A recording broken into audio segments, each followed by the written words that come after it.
thinking, what's good, Master Shake? I'd love to have you on here. Open invitation. Would love to have you on here, though. Talk some movies with us. What's up, guys? James, what's good? What's good? And thank you, man. Can't wait for you to get back. Don't put Worst Damn behind our back screen until he's back at his computer. But how's it going, everybody?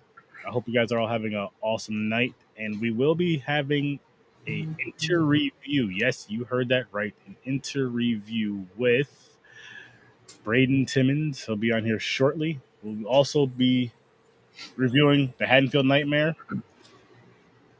And yeah, so can't wait for that. Can't wait for that. It was definitely a good one. Definitely a good Thank one. you, sir. That was created by DADPOOL and myself. Appreciate you, though, man. But yeah, this one, I'm just going to get right into it. I like this movie. So did I. I really like this movie. And I know I'm gonna say it now, and I'm gonna say it when he comes on too. But so we reviewed what was it? My Special Boy? Yes, My Special Boy. I was not a fan of it. I feel from watching these two movies, though, definitely watch them both. You know, My Special Boy was the last one we watched for Camping with Sir Sturdy. And there's going to be more, just to let you guys know, there is going to be more Friday the 13th fan films being reviewed throughout the rest of this year and stuff, because I found more, and I told you guys I'm throwing together a fan film wheel, because I'm really trying to stick with indie movies, even if it's a fan film of something big and popular, but sticking with the indie scene as much as I can. Like, I'm putting my wheels backstage, even the newer ones that I'm making. This is for Horror with Sir Sturdy. So I'm trying to do that. So if you guys can give me a hand with that, if you guys know some indie movies, and people, if you have screeners, you can please send them to us. We'll watch them, we'll review them, have you on for an interview and an interreview. And I call it that because it's a mix of both. That's Sturdy's word now. Interreview. It makes sense. And yeah, we're gonna have one tonight. Running a little late. Had some work stuff to do. I'm cool with that. You gotta take care of business. Take care of family. That's all important. But yeah. So I think Worst Damn Gamer's ready. He's back. I am back. Welcome back. So we were just talking. We didn't get even far into the conversation of we both like this movie, and these same people made My Special Boy. They're also making a sequel to this film here, which they're going to be discussing. Well, Braden's going to be discussing when he comes on. Okay.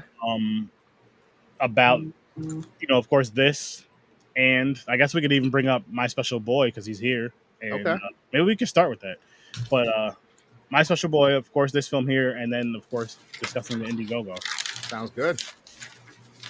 I'm excited. You and me both, my guy. You and me both. Just got done with dinner. Just at the buzzer. Baby cabbages. Always eating. Yep. Not always eating. This is the one time I eat a day.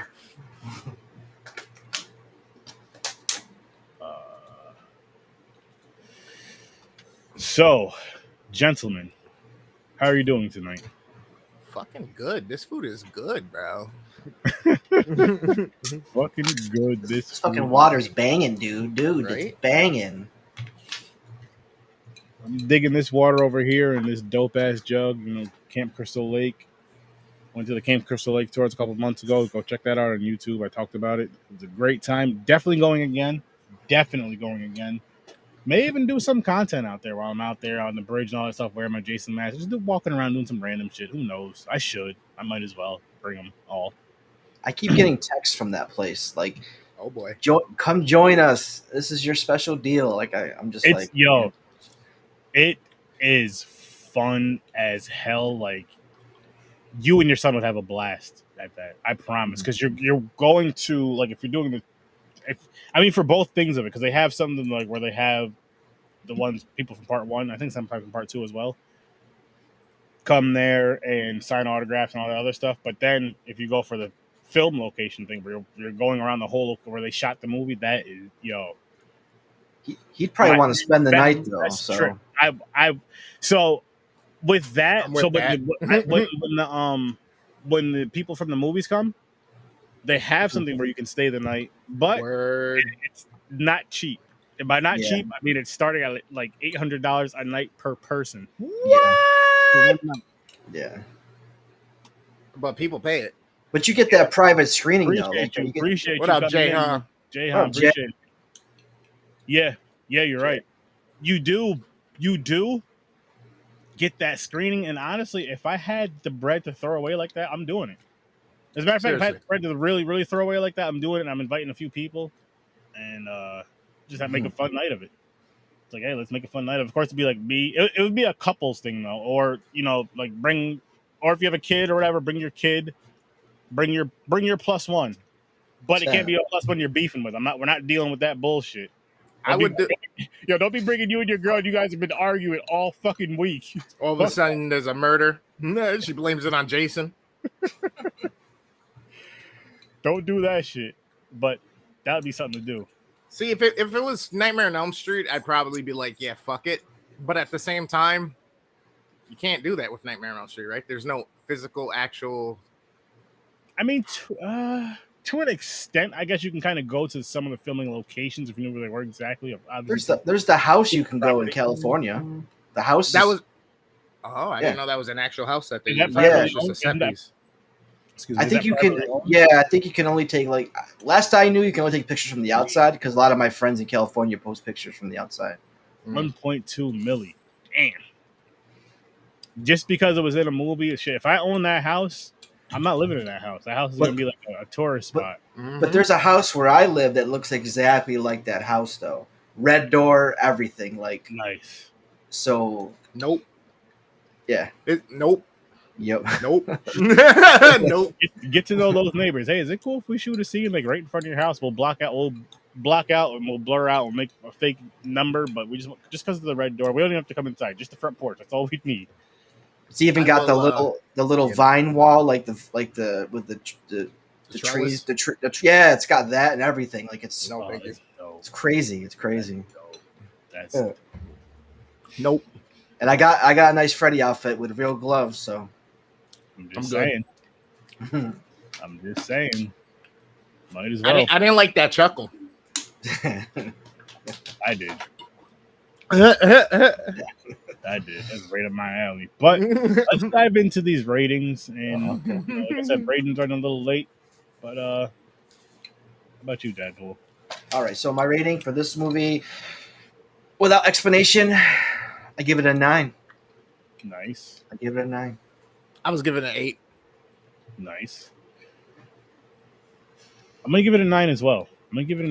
I really, really, really, really, really like this one. Like, really liked it. There's no way with this movie you could tell it's a fan film. The way it was shot, it looked like they did a super great, like the job with filming and editing and the lighting. They made one mistake. There was one mistake of the movie, when the girl got stabbed in the kitchen, and you see the CGI blood. But then when she's running away, there's like no blood on her back, and she has no injury.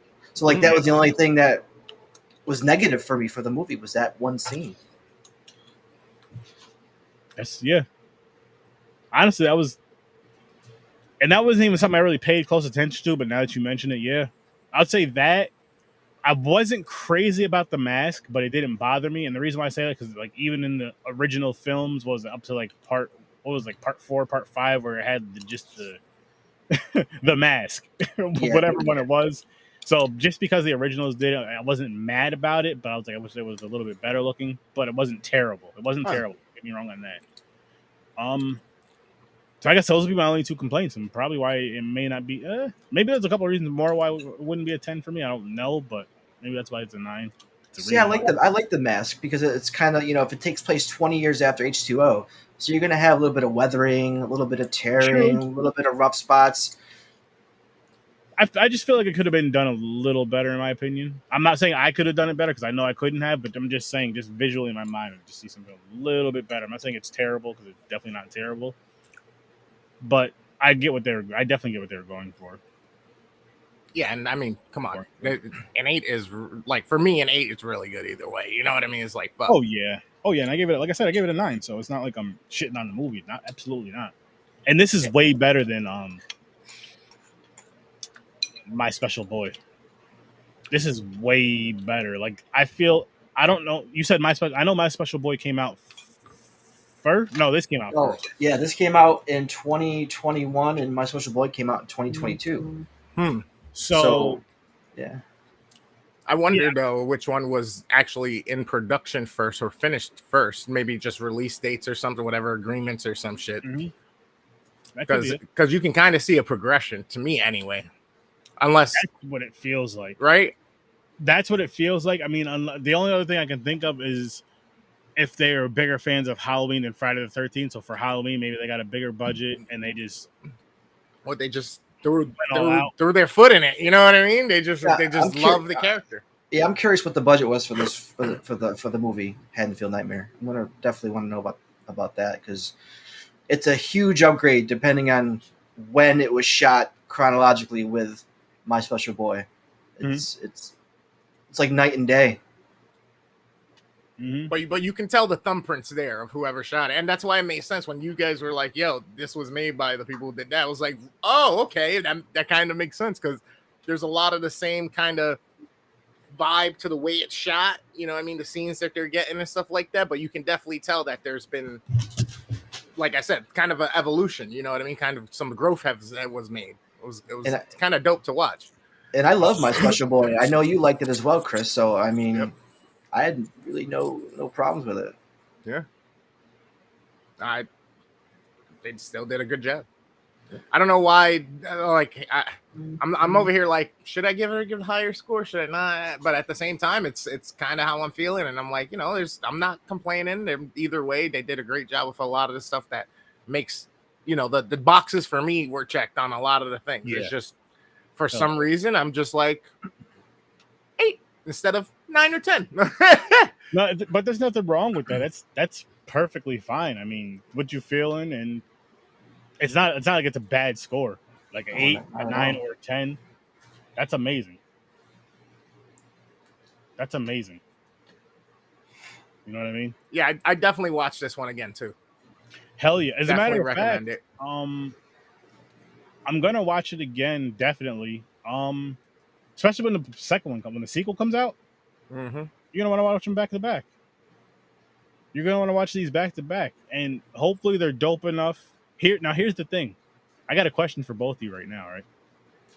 So, is this movie right here worthy of a Halloween watch? And by that, I mean the movie that you're just like, I watched this movie or these movies on Halloween. Let's say you watch 4 movies on Halloween every year. Is this going to be is this good enough to be one of the 4, in your opinion? And you can even think of the movies you really watch. I don't even know if you watch 4, but let's just say if you did watch 4, would this be able to be in the 4 for you? I mean, go ahead. No, go ahead. No, you're good. Go. What I was going to say was I don't have enough exposure to it for it to be like ingrained in my mind. I could definitely watch it and not be mad at it a few more times. But for me to be like, yo, I'm going to watch this thing every Halloween.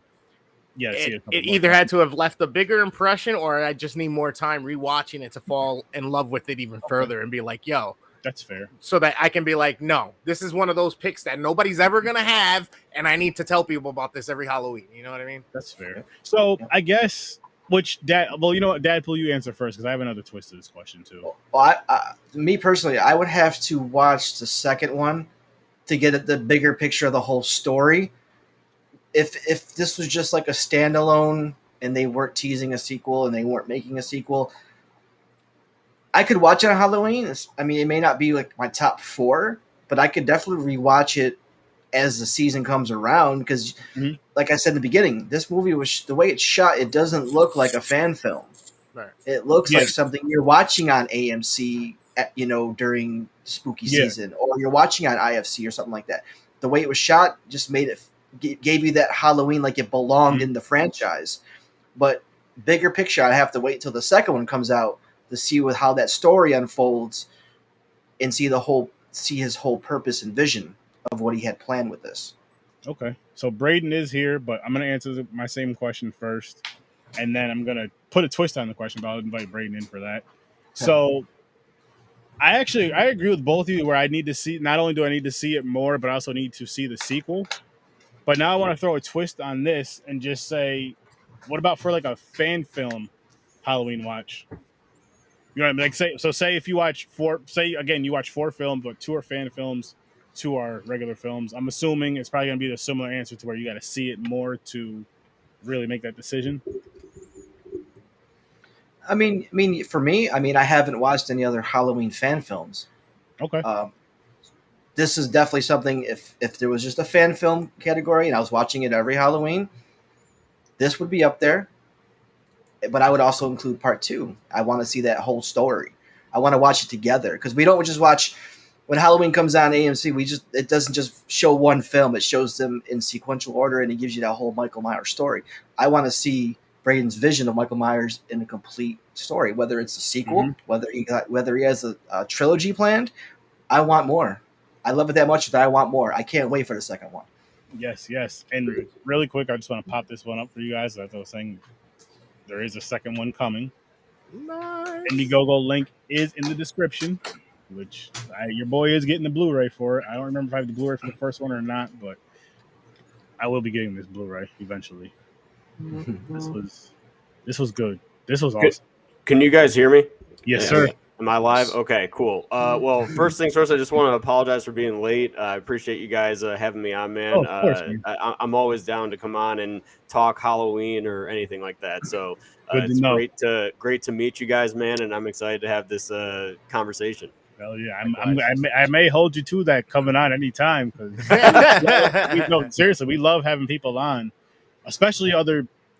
And this is no disrespect to anybody, but especially like other creators, especially someone who's created a film, because your way of, say, if you're reviewing a movie with us, your way of reviewing a film can be way different than our way because you've been on set, you've been on film and directed, you've been all over the place on film, I'm sure. So where we're just, for what all I know, I've only watched movies, maybe doing some things with your phone and all that stuff, silly content here and there, which I guess we should still count it, but it's not doing a film. Well, I just have respect for anybody that like does this, man. I mean, dude, content creators, I honestly put in the same category as like filmmakers to an extent. Cause like, you got to record your content, you got to edit your content, you got to do a whole lot of it to make sure that it's up to a par or a quality that you want to get out. So, I respect anybody that does this. And so, I mean, you guys are running a whole show, a podcast and all that stuff. And as somebody who is in that world as well, I mean, it's hard, man, because, you got to have the energy to, like, after a long day, you got to have the energy to show up and be like, you know what? We're going to do this. But this honestly is like a way to kind of like shut off your brain and just have fun, though, and like talk and nerd out. And like that's what it is to me, man. And that's what I love so much about it. So, yeah, I respect the hell out of you guys, too, man. I love that you said that end part as far as like this is just a shut your brain off, get away and enjoy it. Because I swear to you, I say this is about every damn episode. That's what I want this show to be.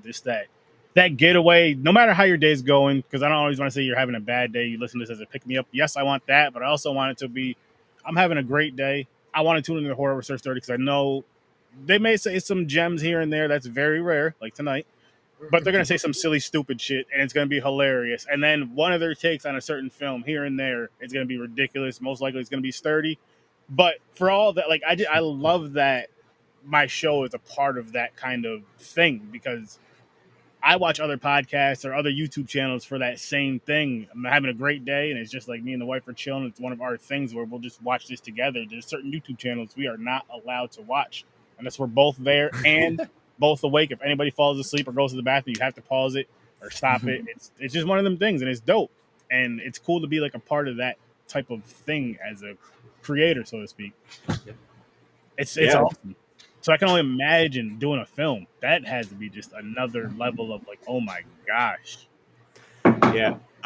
Let me be the first to tell you, man, that you got to know what you're getting into when you decide to sign up and say, I'm going to make a full film because, I mean, there are so many stories I have, the ups, the downs, the in between, all that stuff just from being, around it. And I've done it 3 times. I saw that you guys just did the My Special Boy review or whatnot. I mean, that too, like we shot that in like 6 days, like, with reshoots added on, we did it in 9 days. So it was like, we did 6 straight days in November of 2021, and then came back in April of 22 and shot for just 3 straight days. So yeah, 9 days in total to make that entire thing. And then my newest short film, which is Sally, which is also on my YouTube channel, that we shot that in about the same amount of time that we shot My Special Boy. We shot that in 6 days. How long is the Sally? Sally's 14 minutes. So now, would you be okay if I played it on the live and just put us all backstage? Or... Yeah, that's fine. Yeah, if you wanted to, that's totally fine. All right. I'm gonna look for that right now. Yay! I'm excited. And we were saying how we kind of like, I didn't realize that this one was made by you, but there was something familiar about the movie, and then they told me it was made by you after we saw My Special Boy, and I was like, it clicks now. It makes sense. There's that his thumbprint was definitely on it. His style was there with it. Can you send me the link, Braden, please? Yeah, sure. I need to squeak. I'll just send you the YouTube link if that's. Oh, that's right. perfect. Yeah. That's perfect. Yeah, we had a great time with My Special Boy as well. So it's so cool to be able to do this and actually talk to you guys and get the experience and get the exposure to that, because we've been fans for so long that it's like, all right, we're in this space now. We kind of want to start venturing. We talk about it and tip our toes. You know what I mean? So I love having these conversations with people like you who have actually been through it. Master Jake. Yeah. Just really quick, guys. I would love to have you on for something like this, because I would love to have you on and let you just take over, because something like this is something I'm interested in myself. I don't know anything about that. And that's dope. Just from the conversations from Mick and all that other stuff we've had and heard, I would love your insight on that. That'd be beautiful. Any advice for someone writing a horror script? Yes. All right, we get this. Yeah, so that was the question right there. Am I okay to answer that? Or Oh yeah. Okay. So when it comes down to writing a horror script, it really just kind of comes down to the idea and what it is that you feel that you want to do with it. That sounds generic, but once you have the idea in your head, the idea kind of snowballs into a possible story. And what I mean by that is, how I come up with stuff is I'll be walking through my house at night, just brushing my teeth, and I'll look at a dark corner or something. I'll be like, hey, like, what if some shit like popped in like right there or something? And it just really is like kind of, it snowballs into that. So when it came to Haddonfield Nightmare, I had to approach it and I came up with the idea of writing that as a H2O sequel. I have a 7.5 minute Halloween short that's not on my channel anymore. It's hidden. Like, I can technically make it live on my channel, but it's terrible. And we initially wanted to try to do something bigger with part 2 with that. And then we just had people that weren't taking it seriously. Like, we were working with friends and family, and you guys know how that is, right? So that's kind of like, but that's any filmmaker's first attempt, is they always just try to get anybody involved they can. So they cast their friends and they're like, hey, we're going to go do this. Do you want to do this? And the friends are like, oh yeah, that sounds really, really cool. But when it comes down to it, they see all the work that goes into it, and they're like, man, this is way too much work or whatever. So they exit the project. And then I was watching Halloween H2O to do some research for a Halloween fan film I wanted to do, because this is like around the time that fan films just started to boom. So I'm doing some research. I'm watching the whole franchise, just taking notes on Michael Myers and characters. And I got to H2O, and I was like, oh my God, no one has ever done a good H2O sequel, because I can't stand Halloween Resurrection, man. I cannot stand it. I hate it with a burning passion. I think that there's a few good qualities with it, but that's it. And so when I started coming up with this script, like, I was like, okay, where is John Tate at currently? Like, and it really is like, you want to have your characters on who it's going to be. And with Sally, that's an original. So I came up with this idea, like, really, if you think from your past, what were you afraid of as a kid? and how can you give it your own twist? Or is there a scene from a movie that you saw that you can just stretch it into like a 14-minute short film? And what is, like, how do you see this character? Sally is, I'll tell you right now, based on The Ring and The Grudge, like the girl is, because I was terrified of The Grudge as a kid. So that's where the idea of Sally came from, and I wanted to give my own spin on that. So really it just is kind of think from your past, think of things that you were afraid of, and really take your own fears and your own trauma, really. I know it sounds messed up, but and just spiral it into something and put characters in situations that are just like super spine chilling and will get an audience's hands sweating. So I hope that helps a little bit. Nice. All right, I'm gonna pull Sally up. I'm gonna pull us backstage just so there's no sound interference.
Hey, Julie, can you come help me, please?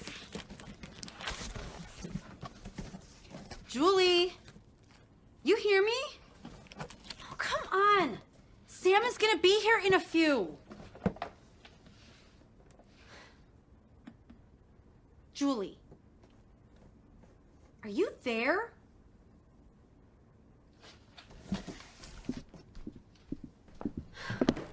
Julie, I'm serious.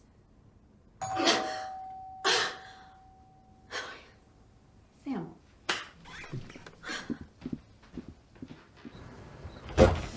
Hey, Sam. Thanks for coming again. Come on in. Hi, Mrs. Lewis. Thank you. Gosh, thanks again so much for doing this. It's really not a problem. I mean, I had to drive a little bit further, but I never have any issues with Julie, so I'm happy to. Plus, I finally get to see the new house, and it's so beautiful. Yeah, I'm glad you like it. So how's everything going so far? You know, it's taking some getting used to, quite honestly, just with it being so much larger, but it's been a good change. Mr. Lewis likes his new job? Seems like it. He has just been so stressed out at work lately, which is why we're going out tonight. You know, figured he could use it. That's really nice. Oh, speaking of which, that's him, so I should probably get going, but there's food in the fridge, and your money's on the table. If you can have Julie in bed by 10 o'clock, that would be great, and I don't know, we'll be home around like 2 o'clock. And the TV, it's the exact same. You know how to use that, right? Yeah, I got it for sure. Where is Julie, by the way? She's somewhere upstairs, but I gotta go. All right, have a good night. I'll have it. Good night. Julie! Hey, Julie.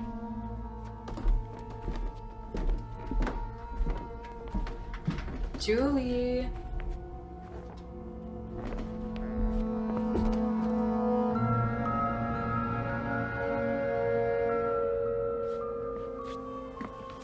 There you are.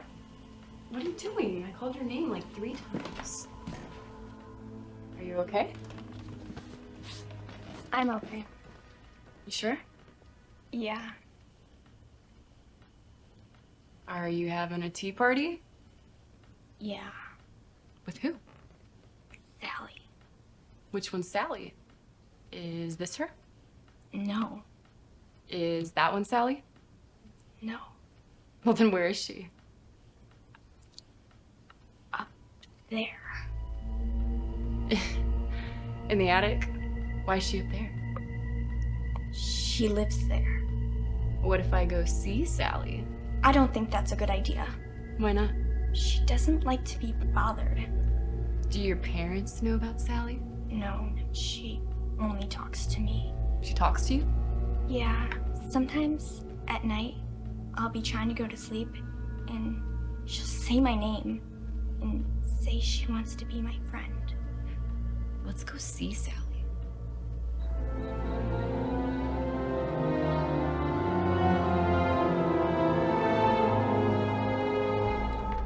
I don't think you should do this, Sam. Come on. You said she wanted to be your friend. Yeah, but... But then there's nothing to be scared of. Look, I've got my flashlight. I won't even go all the way up. I'll be right back.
You barely touched your food.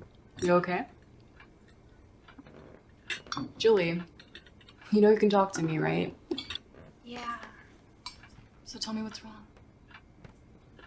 it's Sally. Sally? What's bothering you about Sally? I thought you said she wanted to be your friend. She says that, but she scares me. Why does she scare you? She's dead. And your parents don't know about Sally, right?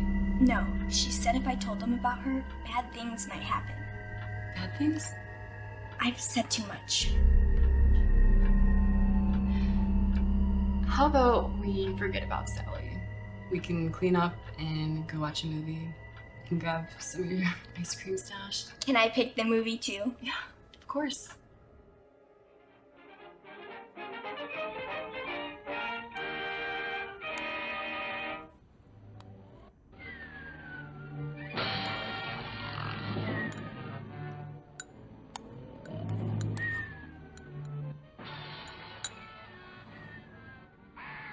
Sam, Yeah, you'll protect me, right? of course I will.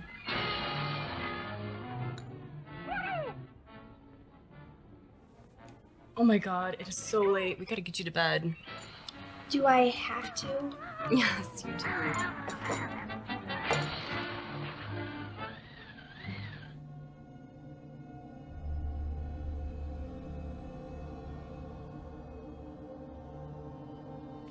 How you feeling, kiddo? Better. Good. We'll get some sleep, and I'm sure the bad thoughts will be gone in the morning, okay? Good night. Good night.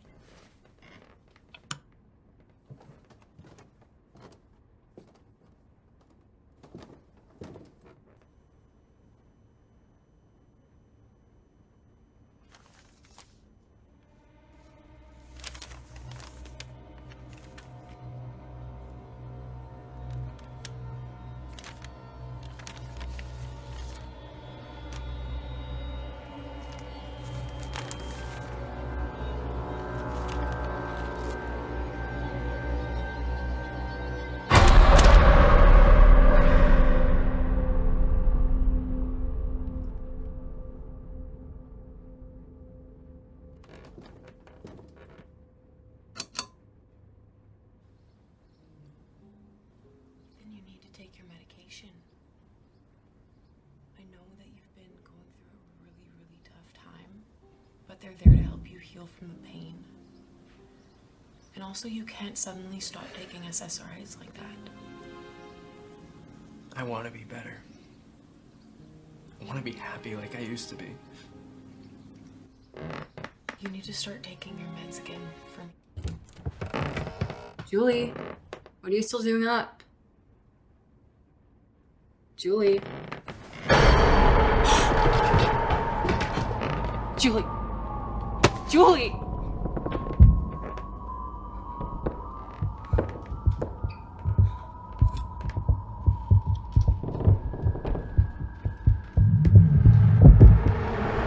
She's here.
Julie, do you want to play?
Let me get us all back. Mm. Fuck. I'm gonna tell you right now, man. That was out of the three that we've seen so far. That was the best one. That story, I like that. Yeah, yeah, bro. You got me jumping a couple times. You're really good at getting the music curation to cue on and have those actions and edits that you do fucking just hit their point, hit their mark. Kudos. Yeah. It all comes from a team, man. Like, I mean, obviously, like with the writing of it, that's just the first piece. So like you get the script done, and then we got to find locations, and obviously that's why we do our funding, our Indiegogo campaign, so that way we can assist with getting the production made. But I mean, then really post production, man, I got to really give a big shout out to all those guys that work in post production, like Zach Dion for helping me with editing.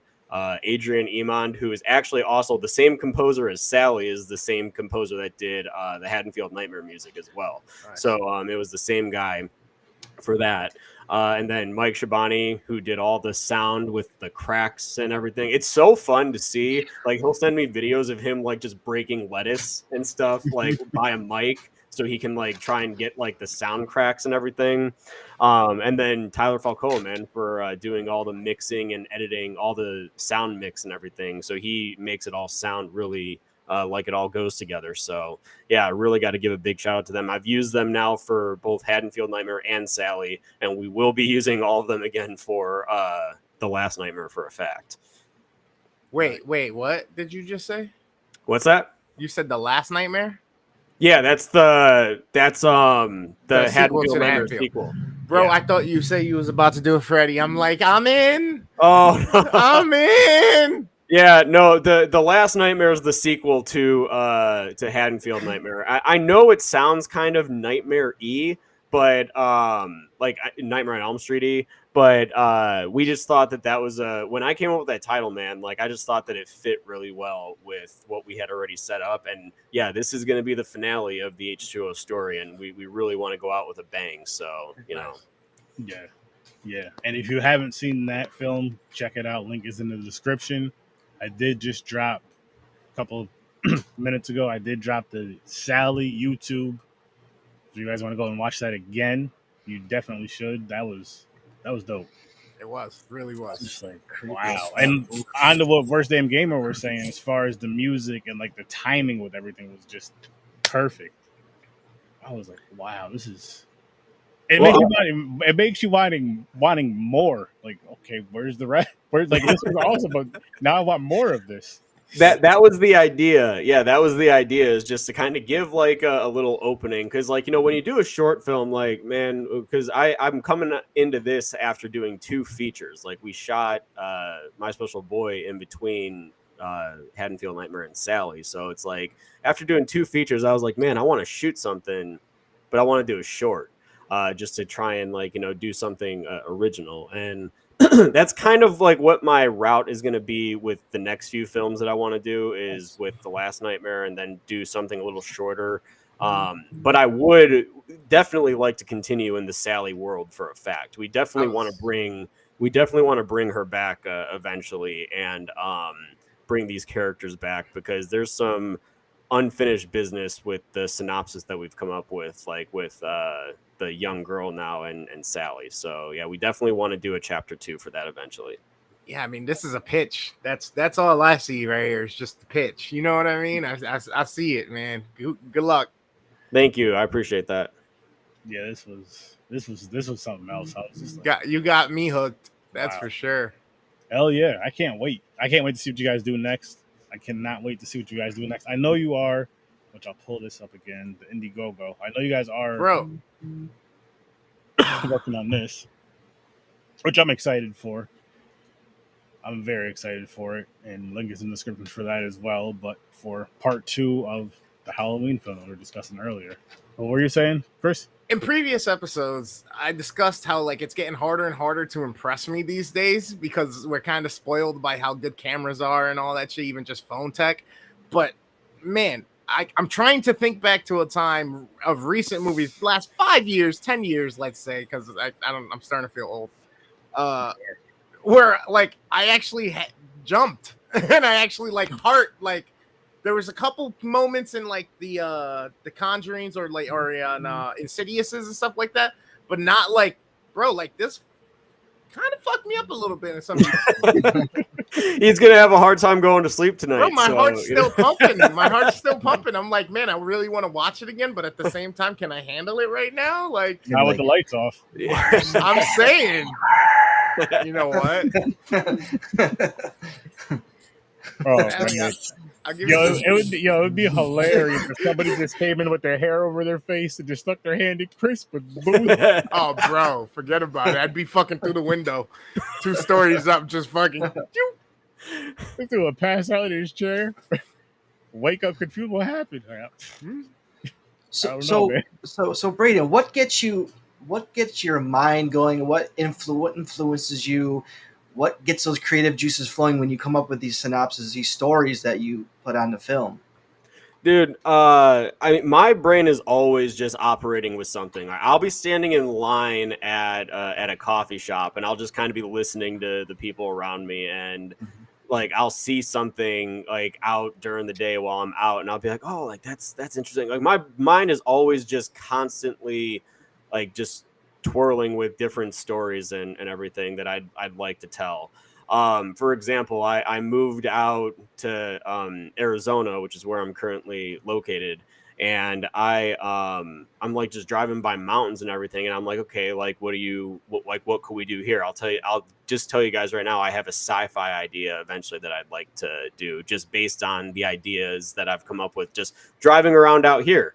So like, I mean, really when I'm driving, I do a couple different things. I am just I start the drive with no music. I just like kind of like let the road just kind of like, you know, I use the white noise of the road to just kind of like think, especially on road trips. And then I'll turn on music and just kind of like see how I can fit in. I'll listen to movie soundtracks while I drive. Now, when I get up to a stoplight or something, I turn it down so people don't think I'm weird. But then, like, I literally I ignite on the engine, and I'm like, I turn it right back up. And then I listen to actual, like, you know, actual music, like, you know, artists and everything, just to kind of think about where I can maybe use these in different or like music that sounds like this in certain things. So really, it's just like my mind is always constantly going. And the minute that I have an idea, I try to create an entire synopsis out of it. Like, so I put in my phone, I literally will just open my notes and I'll put, okay, idea like this, and I'll try and build a synopsis out of it. I'm like, okay, that's kind of interesting. And I'll come back to it a little bit later and I'll be like, okay, do I want to change something? Yeah, I want to change this. So yeah, that's kind of like where my ideas come from. It's just constantly always looking around and just thinking about locations. I came up with the Christmas horror idea that I want to do from working at a coffee shop.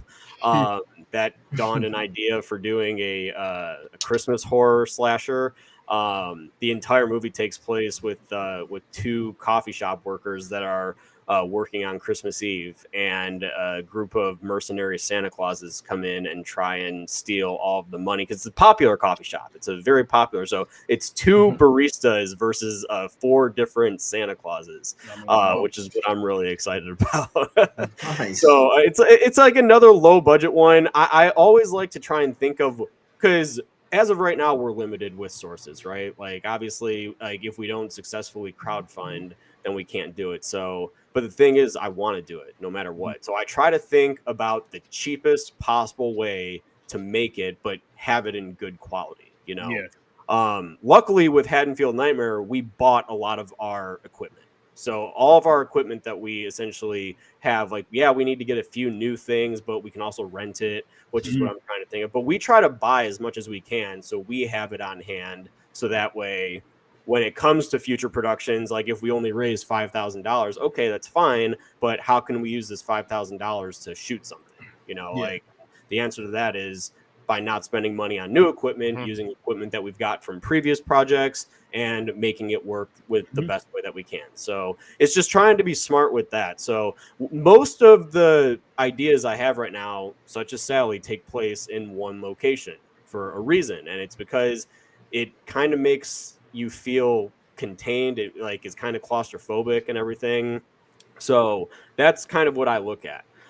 Whereas The Last Nightmare is kind of bigger scope, because we're going to be in more of Haddonfield. Like we're going to be outside more, whereas we were inside more in the Haddonfield Nightmare. Now we're going to be outside on the streets and all that stuff in this next one. So it really is just a variety of different things that I think about just constantly, and how the hell we can do it. So yeah, I hope that answers your question. Yeah. Yes, that was awesome. That was awesome. Okay, guys, I know we reviewed or we gave our ratings for the first movie. We have to do it for Sally now. We have to do it for Sally now. And I'll even put myself on the spot first. Rating, no reason. I'm giving it a 10. I'm giving it a 10.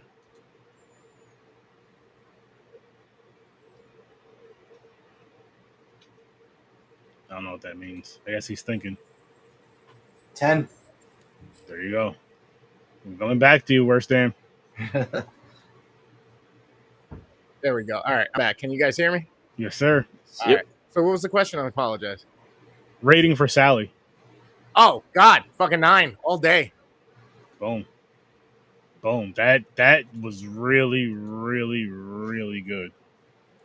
You know, that honestly, and this is honestly why we do it, man, to get the feedback and to just hear the, like, and see how people react to it is truly the reason that we do it, man. Like, it's there's nothing like showing your movie to an audience and having them either jump or if it's a horror movie, you want them to jump, especially at the jump scares. But just the feedback, whether it's good or bad, man, honestly, that's the one thing that I did say on quite a few of my streams, even before Haddonfield Nightmare. Anytime one of my movies come out, I'm just like, literally, I don't care if you love it or if you hate it, but if you could just give us feedback and give constructive feedback that will help us, you know, that is what I look for. Because I read all the comments. I read every comment that's on our films. Like, I go in, I'm like, okay, what do people like? What do people not like? How can we use that and take that into consideration for the next movie?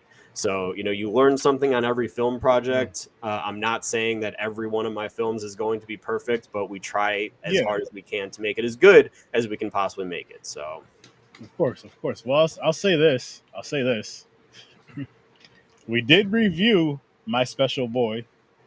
You want to go check that one out? You don't have to if you don't want to, but we did review There's my notes. Oh, from My Special Boy? Yeah. Oh, nice. Very nice. But we do have a question for you, Braden. What do you think is scarier, personal close-up shots or doused wide view shots? I hated how the new Halloween used such large shots, and I thought it really took me out of the film.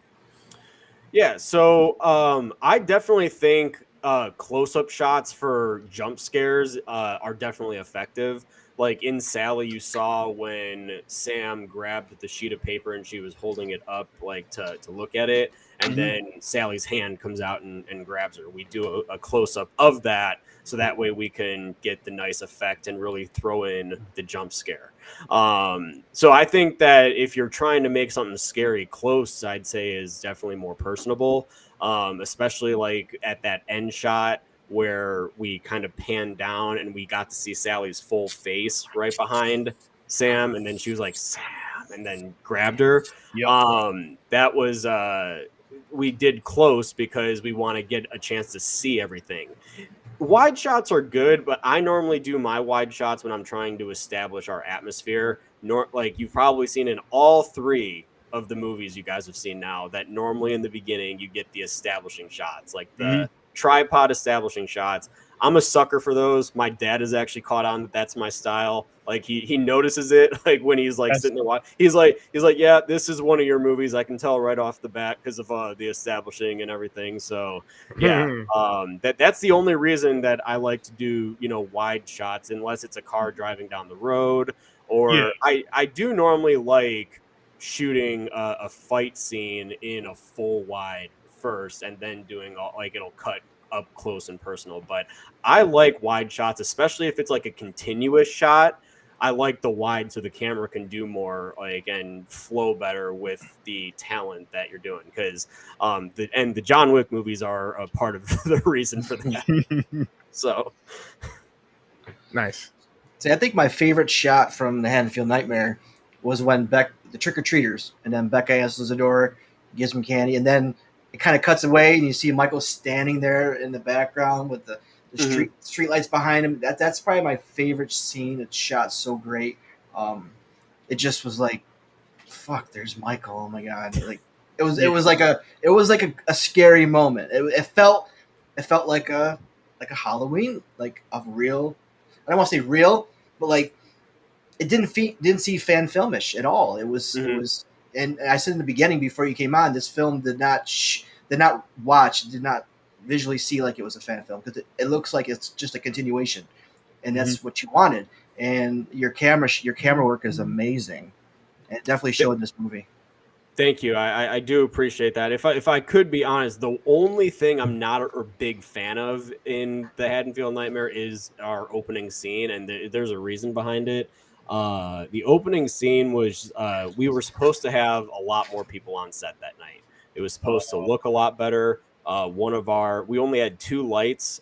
One of them died, so we had to work with one production light that was on a battery time. So whenever that battery died, we had to be done for the night. So, yeah, like when we did that, we shot the opening a couple different times. Actually, we shot one opening that was absolutely awful. It was actually worse than the opening is now. So I'm like, the opening we have now is better than the one we had.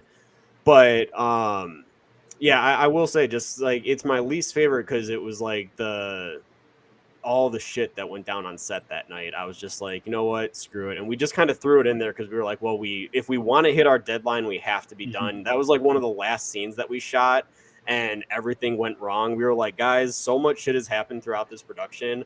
Let's just call it. Let's use it. Let's do what we can. And so that's what we did. And then the rest of the movie, though, after that, I think I like it quite a bit, actually. So, you know, I can sit down and watch it from beginning to end, and I can, sit down and tear it apart. And I think the reason I do it is because I was there and saw everything that went on.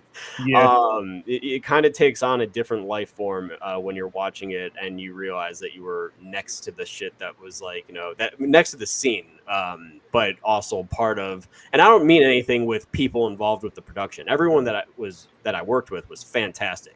It was just things that was outside of our control with locations and different things that we had to do in order to get the movie made.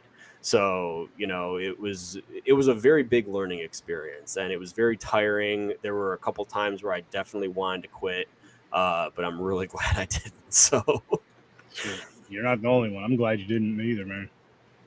After watching this, after watching all, I mean, well, you could see how I felt about the Friday the 13th film on the pod. Wasn't a big fan of it. I didn't hate it, but I wasn't a big fan of it. But these two right here, and I feel like Sally blew them both out the water. And I really enjoyed the Halloween one, but Sally was it just gave you everything you wanted in those 15 minutes. Like, it really gave you everything you wanted in those 15 minutes. But at the same time, I'm saying in that, and I'm about to say, which I guess I'm contradicting myself, I want more. But I could also see this being like, I know you're saying you may bring her on later on. So basically like an anthology type of thing. So she may come back or be connected with something else, which, dope. I can't freaking wait. I do have a question for you, though, because I do want to bring this back. Sure. I actually want to bring this back a hell of a lot more. Is for your horror shorts, would you be cool if we played them on here? Yeah. That's dope. Just because like I said, I'm really trying to connect with indie a lot more, and I want to start doing stuff like that. And I'm just throwing these ideas out here right now because I'm hoping people from the indie community, including yourself, is listening and want to join for something. Maybe even once a month.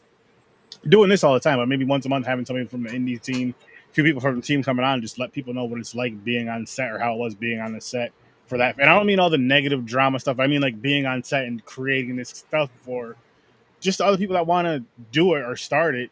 That could be you might inspire some kid that's watching this. Someone's crazy enough to let the children watch my show, but hey, people do it. Or just someone, an adult, whoever, they're just like, oh wow, I can really just. These guys really did it. Like I can really just pick up my phone and do it. Not saying you use your phone, but I'm just saying I can really just pick up my phone and do this. If they see somebody else that's done that, maybe that'll help inspire which would be dope to have more independent things, and we can just keep saying fuck Hollywood because they don't know how to treat people. More independent things, building each other, helping each other grow.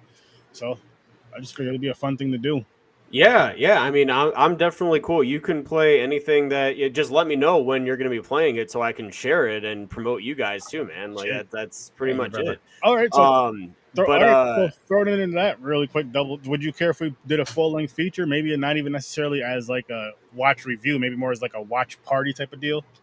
Yeah, absolutely. Awesome. Be on the lookout for that, guys. Be on the lookout for that, and I'm open to doing that with anybody who has your independent horror stuff out there. You guys need to be seen and heard. You guys make a lot of dope content. If I like it or not, here's what I'll say: you guys did it. You guys made it. You guys tried it. Someone out there is going to enjoy it. Yep. And Oh, sorry. Go ahead. No, go ahead. No, I was gonna just say that's the catch of it is that we want to try and make something, and we just want to be the best filmmakers that we possibly can be, and that's it. We are out there trying to do something. Eventually, I'd like to do this full time if I could. I would drop everything in a heartbeat, and if it meant that I got signed on to direct a movie tomorrow, but I also like doing it independently because I like the fact that we can keep all of our ideas and that we can, we don't have producers saying, take that out, that's stupid, when it's an integral piece, or, they're going to make us throw in something that has nothing to do with our story. Whereas as an independent filmmaker, if we try and do it to our way, everything that we see, all of our creative choices can stay in. So, I understand that Hollywood is a business, and I understand that there are meetings and stuff that goes on about a script. But honestly, some of the executives should not ever give insight on a script. These are people that sit at a desk and they just they collect the paycheck for all of the hard work that everybody else is doing. All they do is just dish out the money, and they're like, here, make me more money. And that's it. So, they shouldn't be given insight at all. I listened to so many different screenwriters, and they're like, oh yeah, dude, I would be in a meeting with someone, and say it was someone at Sony, and they'd be giving all this feedback. And then they'd be asking for feedback. They'd be like, okay, well, where were you thinking? Where should this go into the script or whatnot? And their answer is, well, I'm not the writer. So it's well, yeah, exactly. So why are you giving me insight? Making the choice. Do you want me to do the damn thing or not? Yeah, it's just all that is just crazy. And that's why I want to do this as far as any indie creator that gives me permission to show it. And yes, it's helping myself too. I'm going to say that, of course, just to be honest, of course, but it's also just to get more eyes on your content, more eyes and ears on your content, because it's definitely deserved. I'm just they make some awesome movies and people just don't know about it. And what I would like to see, and I'll go back to what I was asking these guys earlier with the Halloween question, as far as watching a certain horror movie on Halloween. And if anybody has any, I'm going to ask you guys that too, which one it is. But, these fan films, it would be dope to where we can get these fan films that people really love and enjoy that you watch. So you watch these in October. So I'm going to watch these. And at least I'm going to watch these in October along with the original Halloween films, or I'm going to watch this one on Halloween because this movie just deserves to be watched on Halloween. I want the fan films to be deserved to watch on Halloween. That one, where just I have to watch this every Halloween. These are the ones I watch throughout the month.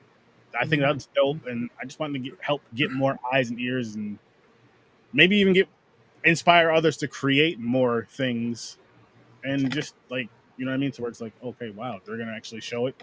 Maybe that'll be the thing. Oh, they're gonna show it on their show. Yeah, why not? And we also, you said something about sci-fi earlier, doing a sci-fi film. We have another podcast called Popcorn and Pints. Where we have some co-hosts over there, so we can do the same thing over there. Same thing right over there, man.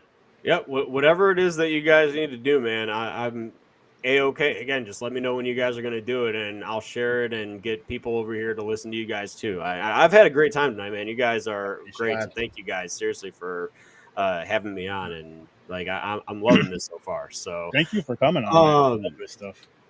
But yeah, I had planned to start this over the summer, but if anybody is trying to get insights into the indie filmmaking world, I'm starting a podcast for indie filmmakers.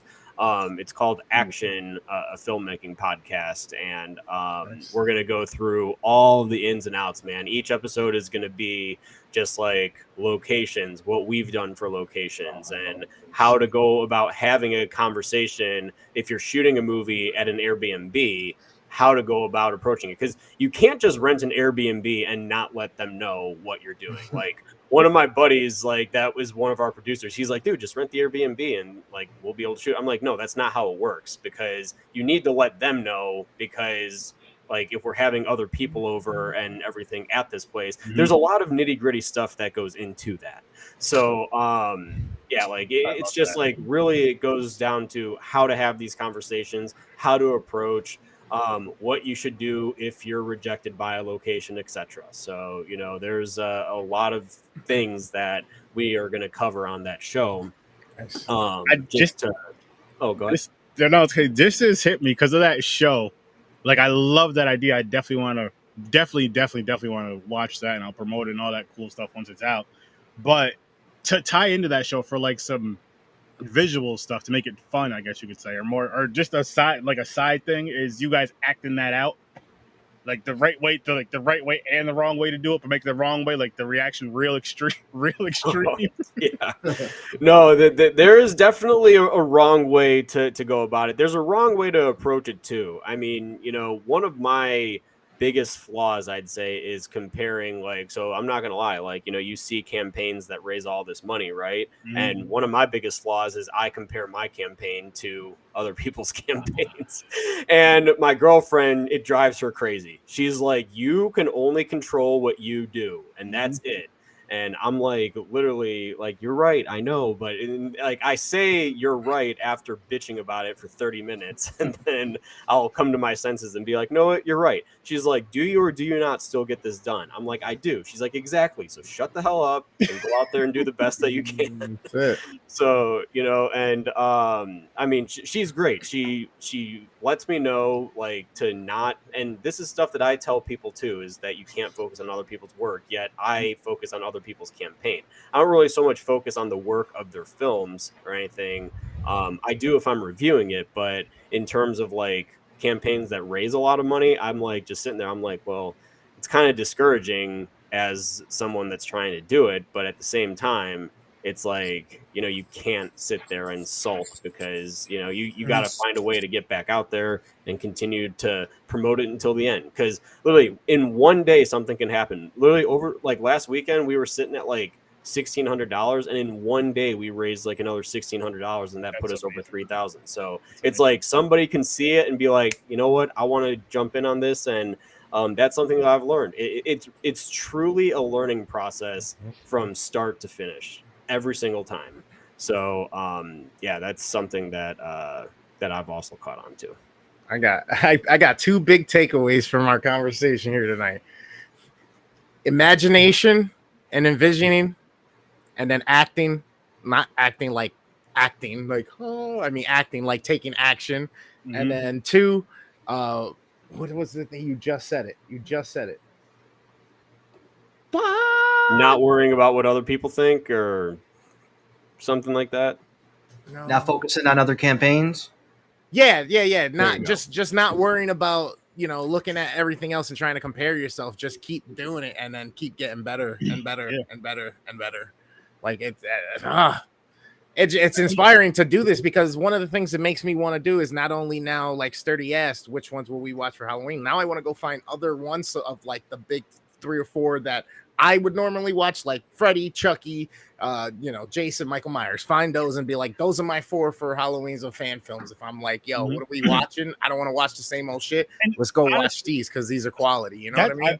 I kind of want to do that, and I'm just throwing this out here again just to put it out in the atmosphere, even of doing like answer your question. Give me 1 second. I'm sorry. Hold on. I'll be right back. Yep. But yeah, I'm super excited, man, especially with everything that I've been doing and stuff like that. All of this just is so inspiring.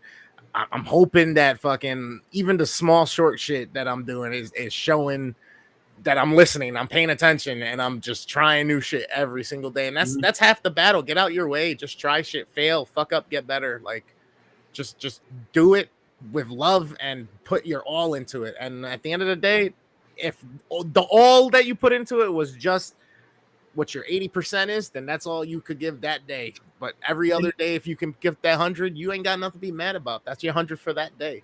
And not only that, that's not just with films. That's with anything that you're really passionate about that you want to do. Anything, you know what I mean? If it's doing a podcast, if it's being the best at a certain video game, you have to put that dedication into it. If it's drawing great, if it's your writing being better, read it, whatever it is in this world that you want to do, you have to just do it. Practice at it and get better and better and better, and eventually you'll get to that point to where you're just like, I know what I'm doing now. I can do it. Because if you focus on other people that are creating the same content and you're always constantly comparing, it becomes a distraction.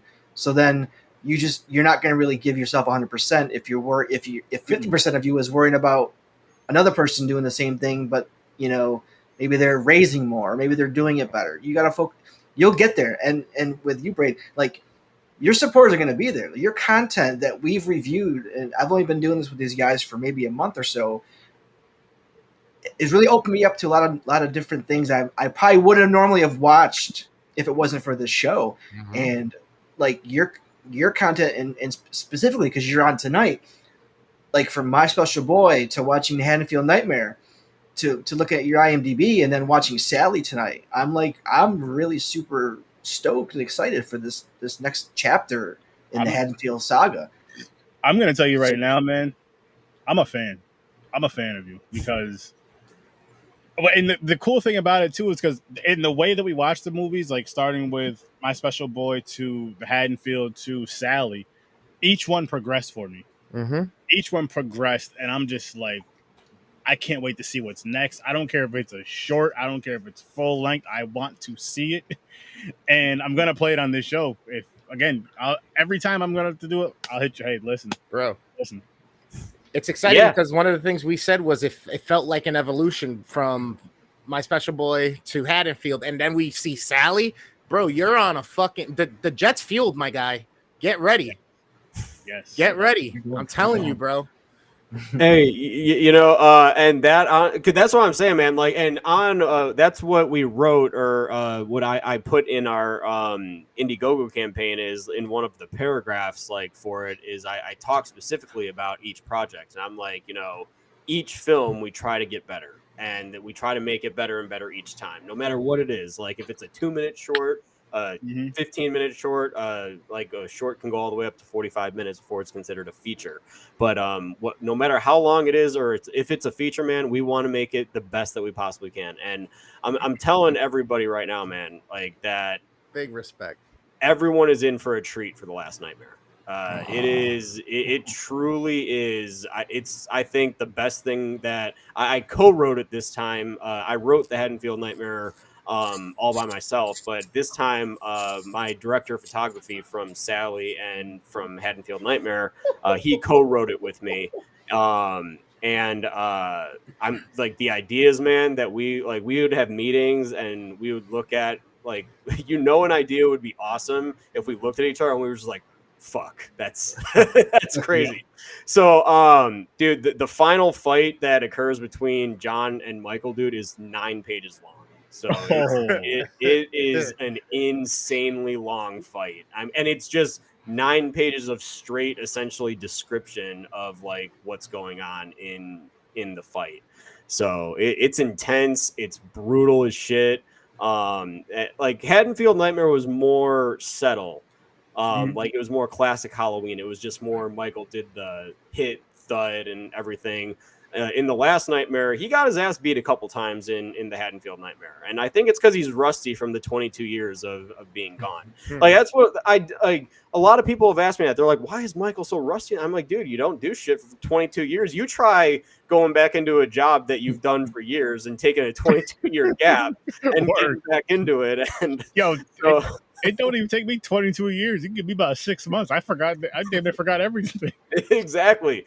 So, Michael's a little bit of this is the last nightmare is all of the rust coming off of Michael and literally just wreaking havoc on the town of Haddonfield. It's insane. It's brutal. The kills are honestly crazy. My sister actually has one of the kills in the movie, and we know which one she's gonna do, and she's like, "Oh my god, that's so cool!" So That's yeah. Bro, I love just your thought process. I love the way you're selecting certain words, and I'm just I wish why you gotta be in Arizona, dude? I know. No, I mean, I do travel to some film festivals. I'm going out to Houston this weekend because Sally's screening at Houston Horror Film Festival on Saturday night. That's so I'll be out there, and that's where my girlfriend lives currently as well. So shit, let us know when you're in the Northeast, man. What's that? Let us know when you're up in the Northeast. I definitely will, man. This is what I love about doing this, man. I love meeting new people. I love talking with new people. I love talking to them about what they're doing, and I love doing this, man. This is like a part of the job that nobody told you that you would enjoy as much as you do. But I mean, I love it, man. When I got an email from Sir Sturdy asking to come on, I was like, dude, absolutely, man. Like, let's freaking do it. Because I love doing this. I love talking just about movies in general, whether it's something that you guys are working on or I'm working on or just the industry. Dude, Hollywood is truly one of the most interesting industries in the entire world. So I bet. I'm with that. Man. Oh man, I love it. A great freaking time, man. And just being able to see, literally just watching all three of those films this week, let alone. Which just it seems weird in a sense because it's it all fell together like that, but it was like it was supposed to. It was supposed to, and I loved it. I love shit like that, man. Well, the most important thing is that you guys enjoy it, man. That's really the most important thing. Because if you guys didn't, then hey, we're not doing our jobs correctly, obviously. So. Thank you. Yeah. I'm big on that, man. I say that shit all the time. People just call me intense. People call me over the top. I'm extra. It's like, no, if I'm wasting any of my time on this precious earth doing something, it's gonna be done the best that I fucking can that day, that week, that month, that year. However long it takes me to finish it, it's gonna be fucking everything I got. You got to. Yeah, and that I mean, truly the one thing that people don't tell you, and I do get a lot of support from my family and friends and stuff, but I can't lie, there's those few family members and few friends that no, I mean, and what I'm about to say next is also gonna say is that there are those few family members and a few friends where they'll look at you and they're like, why are you wasting your time on this? What does this do for you or whatever? It's like that I get asked that a couple times, actually, I mean, it's like, what does this do for you? What is this going to do for you? And I'm like, well, let's see here. This is the career path that I would eventually like to go on if I could, go on this career path. It's gonna happen. So there's that. I love writing. I love telling stories, and film is the way that I like to. Dude, I've tried to write a novel. Fuck that. I mean, and I know if I actually put all of my energy into it, I'm not saying I couldn't do it, but I like writing a script, man. I like opening a file, and when I put the title and written by and all that stuff, and we're able to get started, when I see the words starting to come, it literally just it feels great, when you start seeing the progress. And it has nothing to do with a script being shorter than a novel. It has everything to do with the fact that this is how I like to tell my stories. Right. This is my way of expressing how I feel about stuff. Now, my sister, on the other hand, my middle-aged sister. So I've got a young sister, and then I've got one that's in the middle. I'm the oldest. She is a novelist. She likes to read, and she wrote a book. And if you guys see me promoting online at all in the near future, her book should be out either by the end of the year or early next year.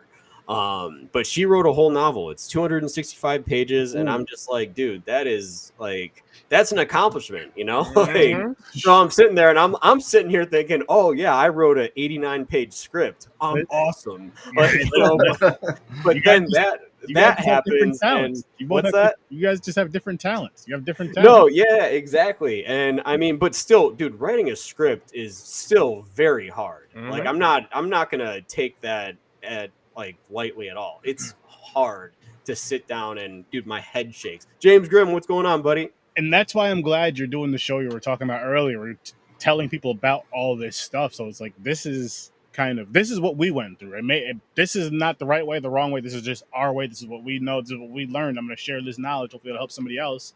And at the same time, hopefully it'll help you guys as well, where there's other people that may be more knowledgeable in that film industry. And they're like, okay, I see what they did. Oh, hey, here's some things. Here's the equipment you guys have, right? Boom, boom, boom, boom, boom. Here's how you can do this. And you're like, oh shit, Yeah. cool. And it could be something that you think about. You're like, oh my, like a lot of those times I feel, because I've had other friends that are podcasts that'll tell me some things, and you think about it, you're like, holy shit, why didn't I think? It's just so simple. But sometimes we overthink for the big and forget about the small, and the small is key. The small is key because that's what got us to where we were in the first place, and kind of builds up. But then when you start getting that bigger thing, you're just like, I could. This is more important. This is bigger. I could let that small thing, but then it just builds up to where the small thing is now the big thing. It's like, fuck. So Braden, as far as when you're getting down into your process, when you start to decide what direction you're going at what point do you decide whether this is going to be a longer one, full length, or just a 5-10 minute? And which one do you think is harder to actually accomplish, the shorter film or the one where you have more space? Because I have my own kind of apprehensions of both those situations. Sure. Yeah, that's a great question. So normally when I'm coming up with the idea, I think about mostly feature-length films. Now, do I think that sometimes I can take a snippet or a scene of what I can see and make it a short film as like a proof of concept, as you called Sally earlier? Sure. Yeah. But when I do that, I'd say that doing a short film is a little bit harder in terms of getting, because, you know, audiences nowadays, they do have, if you're not super into film or you can't sit down and watch a movie, audiences normally have a very short, attention span. So writing a short film and you have to have a beginning, a middle, and an end in such a short period of time.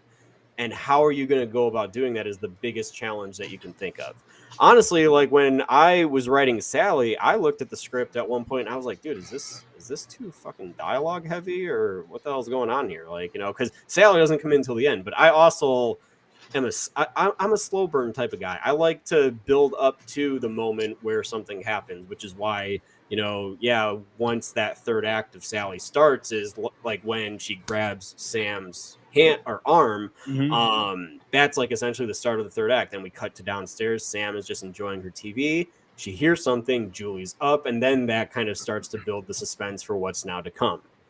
So that is essentially, and that surprises a lot of people. They're like, what's harder to do, a short film or a feature? I'm like, a short film in terms of keeping an audience engaged for that time. Now, a feature is also very, very difficult because you've got the Sally would essentially serve as the opening to a feature, right? So then now you have to be like, okay, now where do I go from here? And that's where the marathon of the novelists have the marathon of the middle. So do screenwriters. You have to do, okay, we've got our opening. And a lot of the time I have my ending in mind too. So I'm like, okay, now how are we going to fill in all of this progress to get to that final moment, to that standoff like between Michael and John? How are we going to fill up all these pages? And you just have to really think about where you want to see your characters. And the thing that really surprises a lot of people, I don't outline at all. I hate outlining. I think it is the worst way to use your time as a writer. I think that if you have this idea, So that's called, for anybody that doesn't know that, that's called being a pantser. You're just kind of like writing at the seat of your pants, and you're just coming up with scenarios to put characters in and seeing where they go. Stephen King is definitely the most well-known pantser out there in terms of a writer, because he doesn't outline either. He says he's never outlined anything in his life. And if he tried to, he's hated it. So, yeah, like it's just like, my thing is, if I have an idea, I try to build the scene around it. Like, I'm like, if I'm doing a dinner scene or something like that, I'm like, okay, what food's on the table, or what conversation is being had with these characters, and then I just start writing the dialogue. All the dialogue can be cleaned up later, but building the scene is what I like to do. That's kind of like my outline, is I'll write the scene, I'll close up my laptop for the day, even though sometimes it's very hard to, because I used to work really late into the night, but now I try to find time during the day, whether it's on my lunch break or something like that, to write. Yeah. So, because like, honestly, and now, like, I'm with my girlfriend, I got to give her time. We're doing distance. I have to be on the phone with her. I have to talk to her and all that. So I try to use my nights to use as a wind down. All my work hours is from like 7:30 a.m. until the end of the day at like 5:30. So, and then after 5:30, I close up everything, I wind down. The next day, I'll around the time that I write, I'll open my laptop, I'll look at my work from the day before. I'll be like, okay, what do we fix here? What do we fix here? And once I feel the scene's done, I move on. And that's how I go about doing it. So that's my outline, is I build the scene, I edit it, and then I move on. But you don't want to let the editing get to you. You don't want to perfect it the first time. You just want to get it done. You want to get your story. You want to get the bones there. You don't need the meat there yet. You want to get the bone structure there, so that way it's, at least you could say that you're making progress. So, Yep. I like that you said that, and I feel like you're talking to somebody very specific on this episode. Yeah. Yeah, I won't call them out, though. If they want to call themselves out, I'll let them do that. But I won't blow up the screen or anything. I won't do that to them. It's dope, because my thought on it from the experience, little experience I guess I have as a creator or whatnot, is it is very difficult to try to create some of these TikToks and come up with these ideas that are 30 seconds, 15 seconds, like, and try to get, so like right now I'm in the mode of learning and breaking myself out of my long form and what I've kind of been programmed to over the last 22 years of YouTubing or watching TV on the internet type deal. You know what I mean? So it's like, now I'm getting down to the point of being comfortable with even quick transitions or just 1 second intervals of certain imagery to help drive a bit of a story and still make it hit its points, beginning, middle, end. And it's starting to build. And so that's why I wanted to ask that question, because I know for me, long then has the other effect. Now I have too much wiggle room. Now I have too much time to think and try to add here or take away. And then I start to feel like I'm fucking it up in some way. You know what I mean? So I step away, leave it alone, walk away. And now I'm getting to the point that I can say, this is it. I'm not going to do this to myself and punish myself. I'm done with this here, and move on. Or just hit the check box. It's ready. Ship it. Post it. Yeah. Yeah. No, I mean, it's really just about having confidence in what it is that you're doing. You know, it is okay to get up and say, fuck this, I'm done for the day. You know, it's okay to do that. But as long as you come back to it the next day and you keep coming back and you keep coming back, like, you know, as long as you have the discipline to do that, it's okay to have a few days. Dude, when I was writing the Haddonfield Nightmare, I literally would go to bed at night. I'd stop writing at like 12:30 in the morning, and I'd go to bed and I'd wake up and I'd go downstairs. I'd take a sip of my coffee and I'd like slam my mug down and be like, who wrote this piece of shit? So, I mean, it happens, man. You're bound to get frustrated at your work because, I mean, and that is a big fear, right? It's a fear that you have, is that if you're trying to show someone something, it's like, if you can't stand it, you just know that the person that you're showing it to is going to be like, the fuck is this? You know, like, what are you showing me right now? Or so you're your own enemy and you're overthinking it. That is true. Exactly. So that, and vice versa, that you bring up a good point. So it's like, you know, you show them it and they're like, what are you talking about, dude? It's not that bad. Like, that's actually something could be good from this. And I'm like, really? oh, okay, interesting. Like, and then you kind of get more excited about it. So it is kind of a double-edged sword. Everything that you do, anything that you do as a creator, as a podcaster, as a YouTuber, as an artist, Sturdy, I heard earlier you were talking about that too. And it's what you said is very true. But the thing is the one thing that people don't prepare you for is the criticism, which it happens all the time. And the thing is you have to have a strong backbone when it comes down to criticism, because the thing that I always say is the day that you sign up and say, I'm going to be a content creator, or I'm going to do this, or I'm going to do that, even if you're simply giving your opinion on a movie, right? Yeah. There are going to be people that saying, oh, you fucking like that movie, or oh, you hated that movie. I love that movie.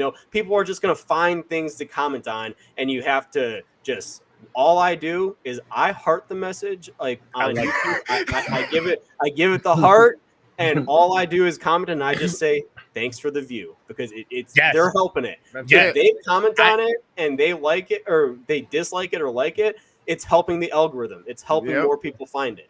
So you know what? It's like, thank you. Thank you for your help.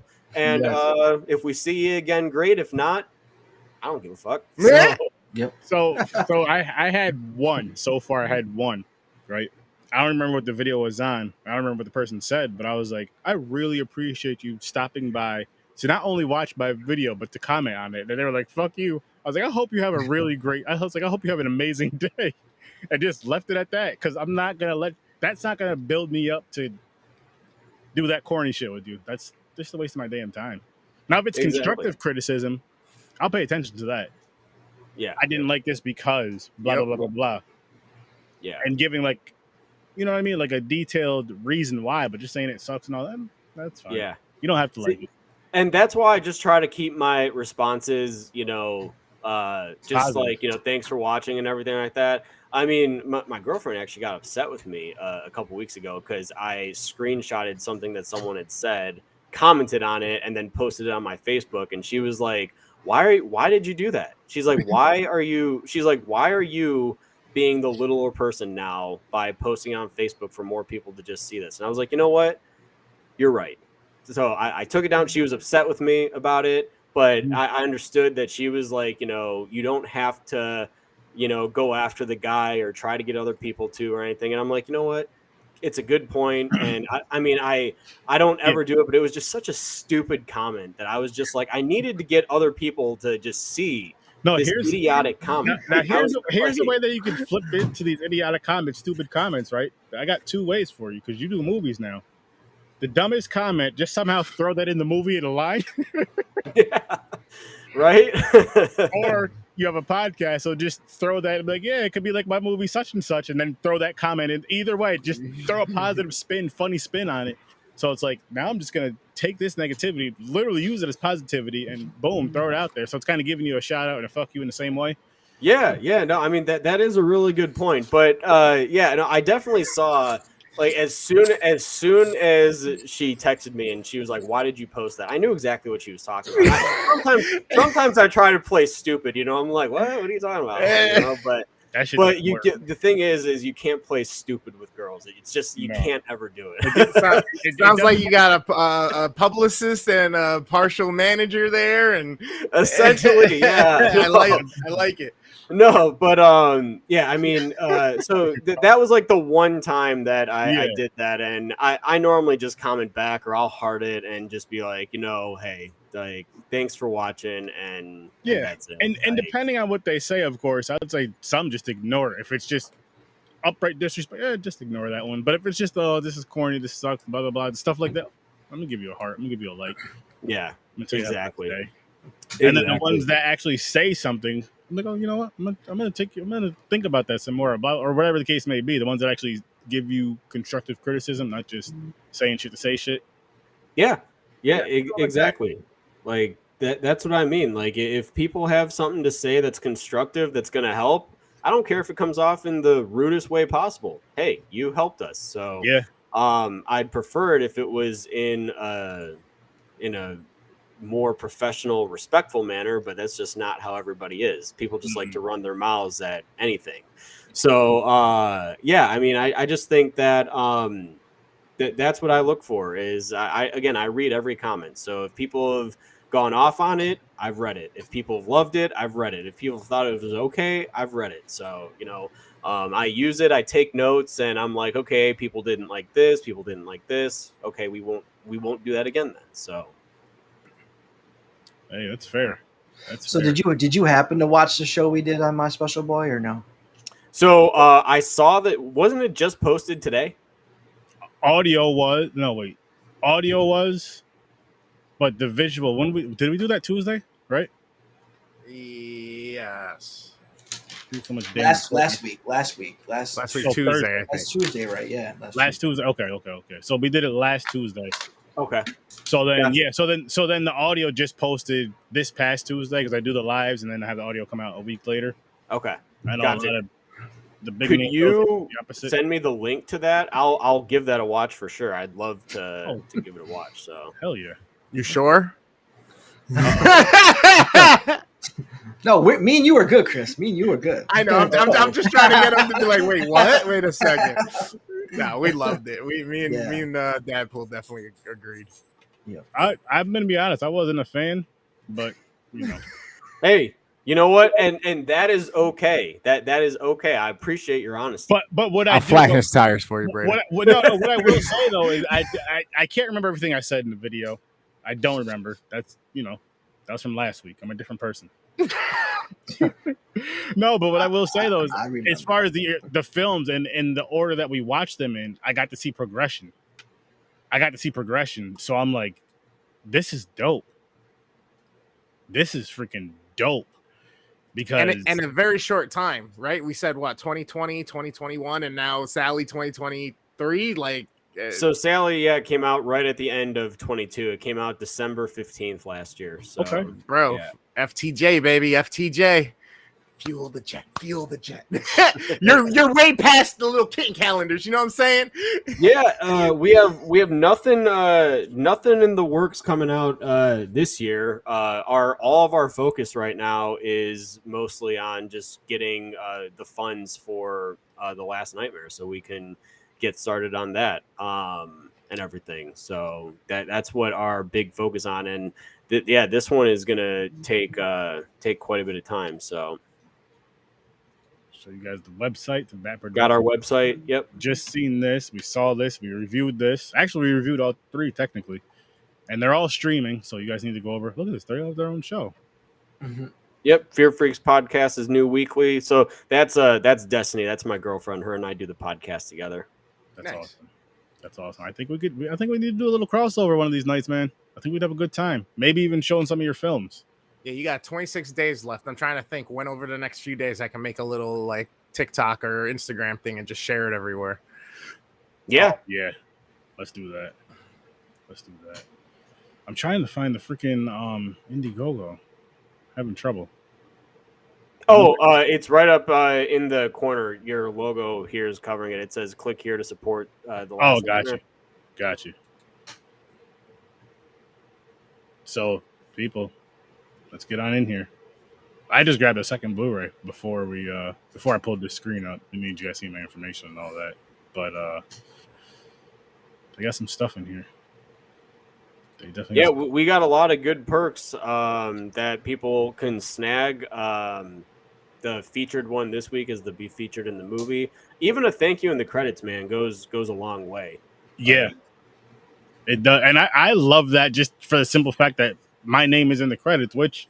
I do have a request. Can you please put Sir Sturdy if you remember? That boring ass regular name. Then people will be like, "Oh shit, that's Sir Sturdy." Like, Aaron Sturdy, what the hell is that guy? I'm sure I'll remember that. They're gonna do a Google search, and there's gonna be some knighted individual over across the pond. Like, oh, no wonder he supported the film. He's got it like that. So the T-shirts are going to be available. Those will be available outside of the campaign as well. Nice. I got those available on my Bat Productions store that people can go in and buy Bat Productions gear. I also on my store just put Sally t-shirts, and I just ordered one of the sample hoodies or whatever for Sally. That'll be here next week. So Nice. I'm trying to test out these products to make sure that they're high quality for peeps. So hey man, if you need people to test them out, I know a guy. I'm good at putting things through the ringer. No, so yeah, people can get the Our Nightmare Isn't Over, which is the double feature, Haddonfield Nightmare and The Last Nightmare, or they can get the triple feature pack. You can get all three of them on Blu-ray, which is just, look at this Nightmare pack, download, a Blu-ray, a shirt, poster. Is that a poster too? Yep. Your voice in the film. Nice. Private screening event. Advanced at that. You get all that stuff. IMDB credits. I can't wait to see this. How have more people not done the credits? Like, please. So 2 people did the producer credit. We only have 4 more of those. So my hope is that dude, the pumpkin package is my favorite, man. Nobody's gotten this yet. I really thought that this was going to be, I mean, dude, this comes with your own, it comes with your own Last Nightmare custom jack-o'-lantern. It comes in one of those like sack bags. You get a thank you from myself. It'll be signed and everything. You got the pumpkin t-shirt. You get both Haddonfield Nightmare and Last Nightmare on Blu-ray.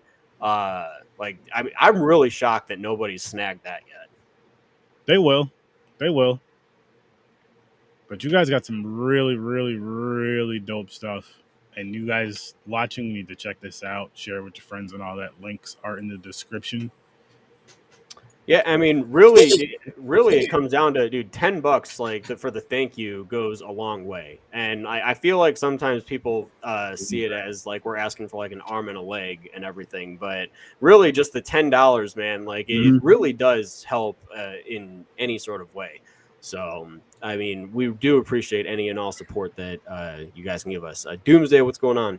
This guy right here, Doomsday, also has another awesome, amazing horror podcast that you would be great to go on there and talk some horror movie. He loves horror. He's a great, great host. It'd be dope for you guys to connect and talk. And he loves the indie scene, just like us three do. He loves the indie scene. So I'd love to see you guys connect. Doomsday and Braden. That'll be a dope connection. You got Doomsday. His films are in the description. I dropped the short we watched earlier in the episode. That's in the top link. Like I pinned it to the top. You got to check them out. Check out his YouTube channel. They have some. Oh my gosh. I'm going to tell you like this. Why? I'm going to tell you the order I feel like you should watch them. Watch My Special Boy first, then the Haddonfield film, and then save Sally for last. Trust me. If you haven't seen these films, watch them in that order, and you're just going to be like, wow. Like, I'm just... Again, I love how that 15-minute short pulled us all in and just had us locked in. My wife was over here watching it too earlier. And then it's like, you want more, but I also appreciate it as a short in a weird way. So, again, I'm just throwing it out there. Anthology, she comes in at some point. Can't wait. Yeah. Can't wait, because this is... So one of the ideas that we almost threw in an end credit scene for Sally, and we almost did, but also that would have meant that Sally was in the fan film world, but also it could have kind of been its own little world. But we were gonna do a scene where because like Sam, like, you know, essentially we were gonna have her scream at the end, but it was just Sally grabbing her. But if we were going to do the scream, we were going to do a dolly over and have Officer Williams from Haddonfield PD come in at the end and saying, Haddonfield Police, like, you know, anyone here? And then it was just going to cut. And, you know, that was essentially going to be it. But that means that we would have had like everything take place in the same world. And that's just not how I wanted to go about it. So. Oh, nice. Yeah. Wow. I'm waiting to see how this all gets developed out in its own fleshed out IP. Same here. Well, we're gonna find out, man. I mean, I've got different timelines on when I want to do certain things. I'd like to try and move forward on a Sally chapter 2 in the next couple years if we could, but we'll see what happens. Oh, that's gonna happen. That's gonna happen. And let us know when Indiegogo drops for that, because that's gonna happen. That's gonna be.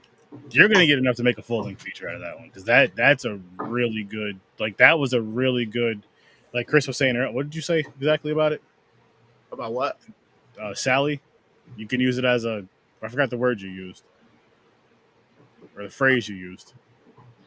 For Sally. I was saying that was a pitch. That it was a proof of concept. There you go. That right there. I agree with that. Like when you pitch to Indiegogo, just show that. Just show that film as like that short. It's like, listen, it's a 15-minute pitch, people, but you'll see why. You'll see the fuck why. We want this to be a folding feature, because that was really, really good. Yeah, no, chapter 2 wouldn't be a short. It would be a feature length movie for a fact. So and eventually, like, we would release chapter 2 on its own, and then we would do like a Sally merge where we would do Sally and Sally chapter 2 together in one movie. So that would serve as the official opening, and then we would continue into chapter 2. So yeah, that's what we would do eventually. But yeah, I'm excited to play around more in that world. I feel like there's more to be explored. Obviously, we want to know what happens to her. Obviously, Sally has a specific look, so what the hell happened to her. Like, we need to know what happened. So, wow, with that, I want it. Hell yeah. I think I can speak for all of us for that one. We all want it. And again, people, jump into those the description and click every single link in there. Go watch his films. Go check out Worst Damn Gamers content. Go check out DADPOOL'S content. Also, Horror with Sir.STURDY, Popcorn and Pints, or Smarknado. But definitely go check out everybody's content. And if you can, $10, get your name in the credits. If you can afford to throw $10, get your name in the credits. Back this so we can get the rest of the Haddonfield story that we all want. I haven't said, dude. I said that if people were spending money on like a Happy Meal or something like that at McDonald's to avoid throwing in $10, I'm like, throw in the $10 and I will personally buy your Happy Meal and have it sent to the house the night that it premieres, so that way you can enjoy it and watch the movie. So throw in the $10 now. Let me know what food you need that night, and I will have it sent to your house. But listen, you're gonna need proof. You can't just say you threw in $10 just for him to throw you some McDonald's. No, exactly. So I'll have the names or whatever, like, because the name comes in on the campaign. I'm like, so hey, I will have it sent to your house that night for you to enjoy while you're sitting there and watching the movie. It's awesome. Yeah. See that? I don't eat Happy Meals though, people. So I'm not gonna take them on there. No, I already backed it though, because I can't wait. I can't wait. This is gonna be. Oh man! And especially after the ending. Oh my god! With just the hand twitch and then the breathing, like fuck. Like I hope it picks up right there. Like I don't know. No, I agree. I will give you guys an insight. I've said it before, but it picks up. The next shot is pretty much a pan down of them coming out of the prison that night. So it picks up in the exact same spot. I'm a big fan of Halloween and Halloween 2, and how Halloween 2 literally picks up right where the first one left off. It just feels like one long Halloween night. I love watching both of them back to back on Halloween. I think that it's always a great time. But yeah, the next shot, the opening of The Last Nightmare, is what the next shot would have been of them coming out of the prison. So I like that. Oh man, I'm so excited for this. And it all takes place on the same night too. So it's one straight continuation. I'm gonna throw a challenge out there for you, independent filmmakers. I'll say a half-hour short or less. I would like to be at least 10 minutes though. So between 10 minutes and a half hour. Show it on here. I want to do as many as I can, like in a month. we'll pick a. Well, as a matter of fact, I would like to get viewers in here. So this, as you bring your viewers in, viewers' choice for horror fan film of the month, and then we'll have them come on, and then have them talk about how it was creating this film and all that other good stuff. Because then it gets more eyes on it, and it inspires people to either go out and shoot something, or hey, let me throw my hat in the ring. Because at the very least, even if you don't make the fan film of the month, your stuff is getting watched by people. Your stuff is getting discussed by people, and I think that's just another fun way of doing things. And again, I'm really trying to think of ways to stick with this indie scene thing while all this whole strike thing is going on, guys. So independent creators, you guys, 10-minute shorts to a half hour for this. And of course, come on for the interviews and all that stuff. And if you have fan films, if you have independent films you want us to review, and you want to come on for an interreview, yes, I made that word up, interreview, you can come on for that. And yeah, but I'm just thinking of more ways to work with the indie scene, more film creators, and get the word out there, and hopefully inspire some others to do this, because it seems fun. I know there's stress to it. I know there's probably days you're just like, again, fuck, I'm done with this stupid shit. Fuck this camera. Sell it. Else.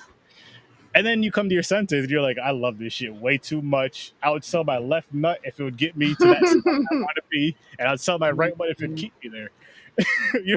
That is exactly what it is, man. It's like, truly, it's like I love it so much that it's like I just like. My thing is, man, is in college, like that's where I kind of got a little insight as to like maybe I should give writing a shot. Because my professors, I wrote a lot of history papers and everything. Like social science was my major, with a focus in history and education. And so I had a lot of history classes, and like they would get my papers and they would be like, you should give writing a shot. And I was like, oh, okay, interesting. So, and I knew that I wanted to be, I used to want to act. That's what I used to want to do. And then I realized I was like, I don't really like acting all that much, but I like writing and I like directing. And so it was in college that I started to really get a sense for, the writing and directing side of the industry. And that's when I started kind of coming up with scripts. And dude, I was so busy in college, man. Like I played college football. I had class. I was working and all that stuff. Like I just was constantly busy. And after I graduated, I knew for a fact that I couldn't not be doing something. So I ended up getting a job. I went out and got my master's and everything. And then while I was in like grad school, I was like sitting there. I'm like, okay, what's next after grad school? And then it was after grad school that we did the Haddonfield Nightmare. And now these are kind of just like life projects that now I'm just like, it keeps me busy, it keeps me interactive. It keeps me moving and doing stuff, but it keeps it going in such a fun way that it just makes me want to get up, and it makes me want to get out of bed early on a Saturday morning. And if it means that we're going to shoot something, I'm like, I'll get up early on a Saturday. Why not? So, yeah, it's just really like, I need to stay busy, man. I need to keep moving. I need to be doing something. Otherwise, like, I just feel like I'm like just wasting time. So, but breaks are important, people. Breaks are important. Take your breaks, man. Seriously. Take a vacation, take a weekend, do something fun, like don't make, that's the one thing that I had to pick up on too, is don't make your life all about the work, right? Have fun. If you're doing something fun, shut your brain off. Don't even think about it. You're doing something fun, right? So that I've really come to like a work-life balance. Like, I used to work all the time, and now I try to, have some fun stuff. Like this weekend, yeah, I'm going out to Houston for, and I'm going to see Sally with an audience and everything. And, it's going to be great. But I'm also super excited to see other filmmakers' work that they've done and have those conversations with those filmmakers. So I'm sure I'll have some suggestions for you guys after this weekend, after seeing some of the shorts that I'm going to see, and some of the features too, because there's, I think, 7 features that are screening this weekend at this fest. So I'm excited for that. That's so dope. Please do. And basically, that's what I kind of want to do with this show, in a sense, is kind of, again, with the indie stuff. Come on here, show your short, or on a certain day, maybe I'll show your full-length feature, but show your shorts and do it for the hell of it, do it for the fun of it, and see if you're the indie person of the month. And on that very next episode, we'll contact you, whatever, and have a fun episode. Have a fun episode about it. And just a little friendly friendly competition. Why not? Kind of gets the juices flowing. It gets the creative brains really sparked. Like, oh shoot, I have this film out now, but do I want to put it up against these? You know what? It's time for me to really work on this short that I've been talking about for the past 8 years. It's time for me to really put this thing together. And I hope it inspires people to do that and wake them up and just be like, let's just go do it. Let's just go do it. Speaking of, our buddy Mick Manhattan of the Scene Snobs is in October, I believe. He's going to be having a charity event going on, and he's going to be doing script readings. So if there's anything you just wanted to kind of play around with or anything, that might be a good time to help, also generate some charitable funds. We're doing the original Friday the 13th, actually. Oh, nice. And I want to put it out there. Maybe again, as a matter of fact, with that whole Indie of the Month thing, I don't know how many people are on the cast all the time, but if there's X amount on there, maybe having you guys come on and do a script read of one of your shorts, I'll say, just to make it easier. So, but maybe doing something like that as well, just to kind of, again, make it fun and show people, like, look, you can do this. If you want to write a script, you can do this. And he's also going to be doing a show that's going to give you the tools how to create film. And I think that's an amazing thing. And I can't wait to watch that. I can't wait to hear it. I cannot wait for that. That's going to be dope. Yeah, no, I mean, like, and the thing is, man, just literally write something. Like, if you want to write, challenge yourself. Write 1 page a day. Write something. Get something on the paper. Start, just build it. It doesn't even have to have a title. Put untitled by so-and-so. Have an idea. Just sit there, write a paragraph if that's all you have to do.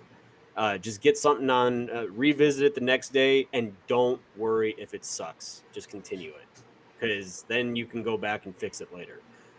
Allow yourself to make mistakes. That's the one thing about me, is that I always try to perfect things right away. But and when you have a hard day, you kind of feel discouraged. Like, and you're driving home after days, like when days are hard, man, I drive home no music. I'm not even in the mood to listen to anything. I'm in the mood to just listen to the silence and just reflect.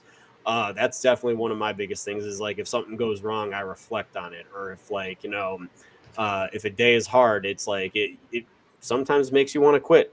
Don't quit. Get your ass up the next day and push forward again, because the next day is a new day. The next day is yet to happen. If you're still up and you're sulking on what happened the day before, you're already wasting time and energy in the morning. So have your morning coffee. If you work out in the morning, get your morning workout done and have a day. You got to pop the world in the mouth harder than you did the day before. So that's how I see it. So, yeah, I like it. That's what I've been doing. I just started.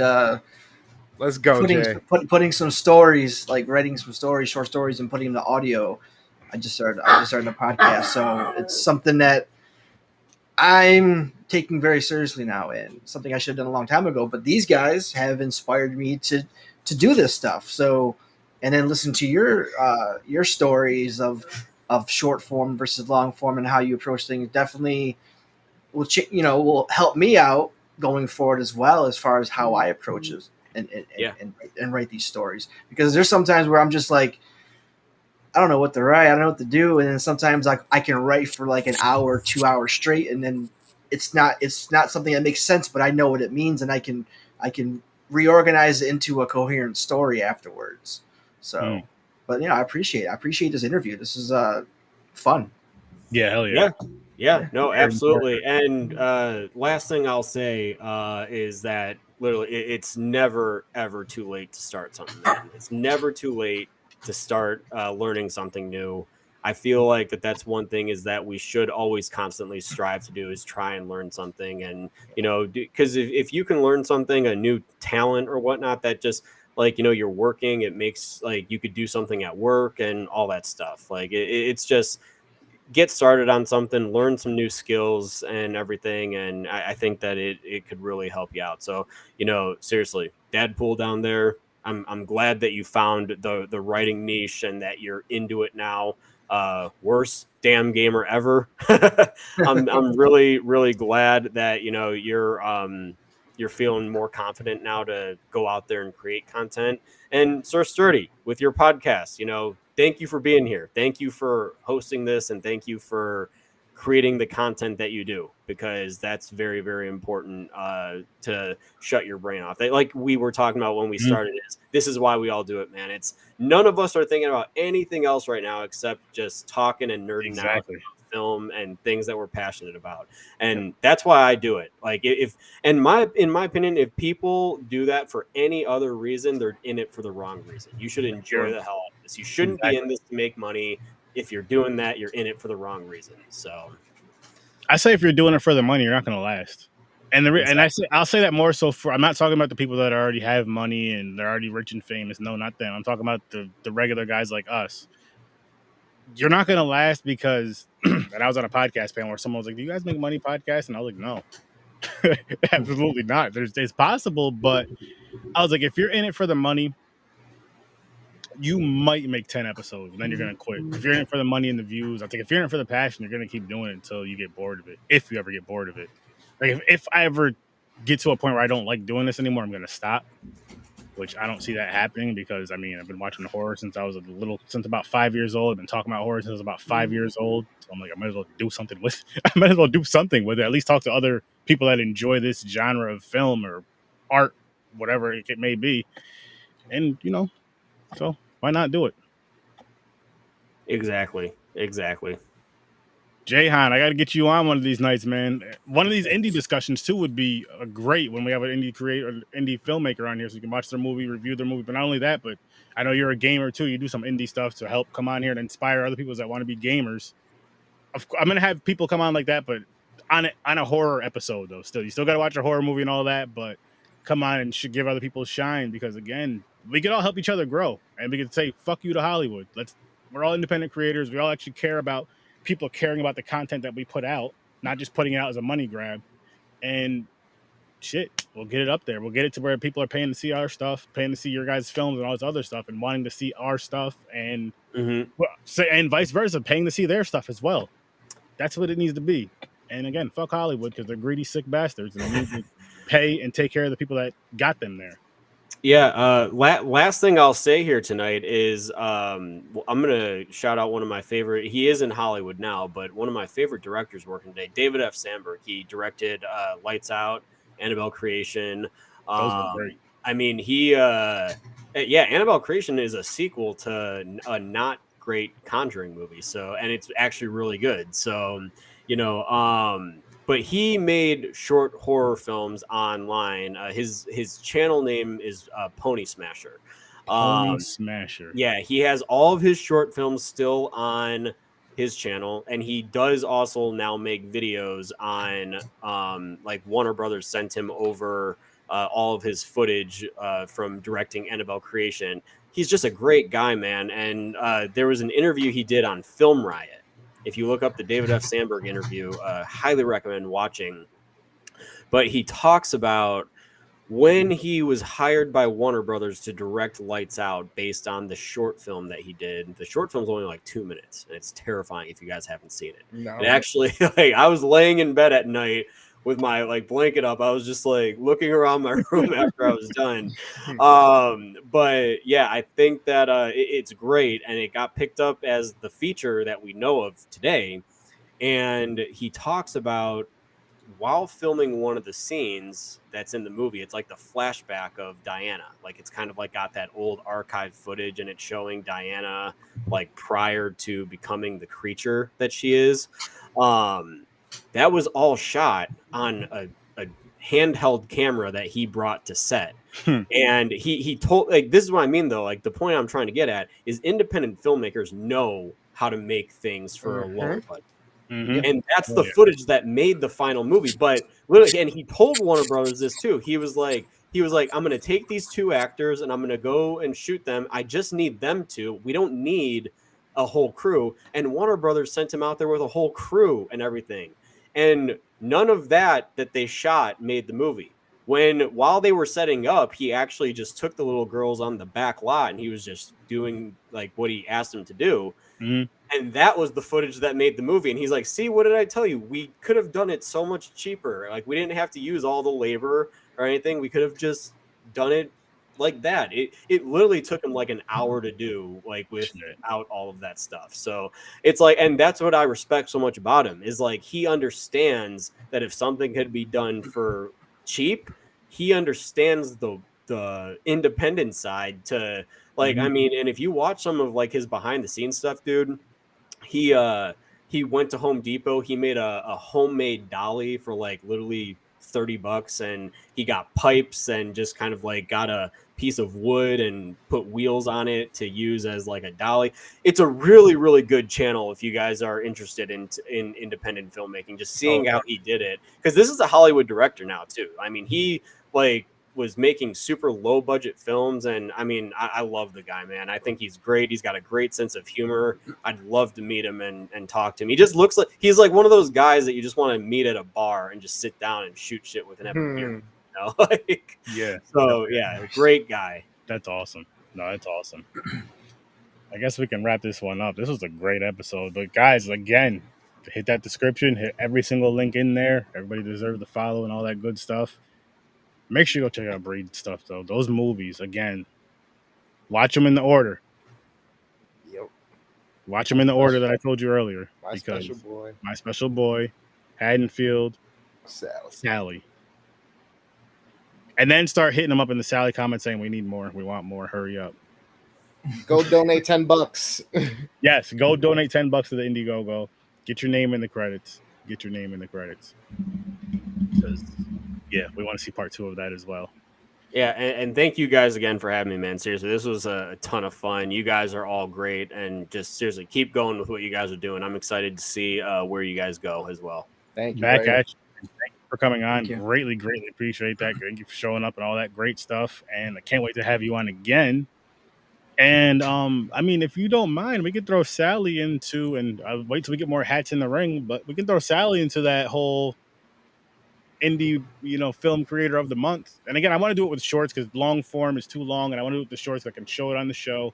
And we'll have no say on what movie wins. It'll be you guys. So this means when you guys are on the live, you bring your fans, you bring your friends, you bring your family. Yo, I need you guys to vote on this. I need you guys to vote on this because, at the end of the month, like our ratings, we're going to give our ratings still, but our ratings don't matter when it comes to that because that would be unfair. And I don't want it to be biased. So it's up to the fans. So whoever you guys bring, whoever comes naturally, of course, but whoever you guys bring an army. And then, of course, like I said, the winner of that episode, we'll figure out something fun to do. I know we came up with a few ideas and kind of do that and get some more light on these guys. And again, show that short. Like these guys won, this the short that won. And we'll discuss whatever they want to discuss about it and just kind of have some fun with it, though. But we'll throw Sally into the ring if you want, man. And once it gets going, I'll let you know. Go ahead. Go ahead. I mean, I'm happy to allow you guys to play any of the stuff that, I've worked on. So I appreciate that. Again, the only thing that I ask is that you just let me know when it is, and I'll direct people to you guys. So of course, shit. If it's your stuff got played, if you want to come back on and talk about it some more, you're more than welcome to. Man, dude, I didn't even touch the surface tonight on the shit that we went through with Haddonfield Nightmare. So, I'm happy to go through it, man. It's stuff that we've went through, and it's stuff that we've grown from, and we've made mistakes, and it's just that's why I want to do the podcast, man, is because I want people to hear about it and hear what can be done differently, and hopefully, save people the struggles that we went through initially. So I can't wait. I can't. Now, do you have a time frame on the show? I know podcasting is a lot of freaking work.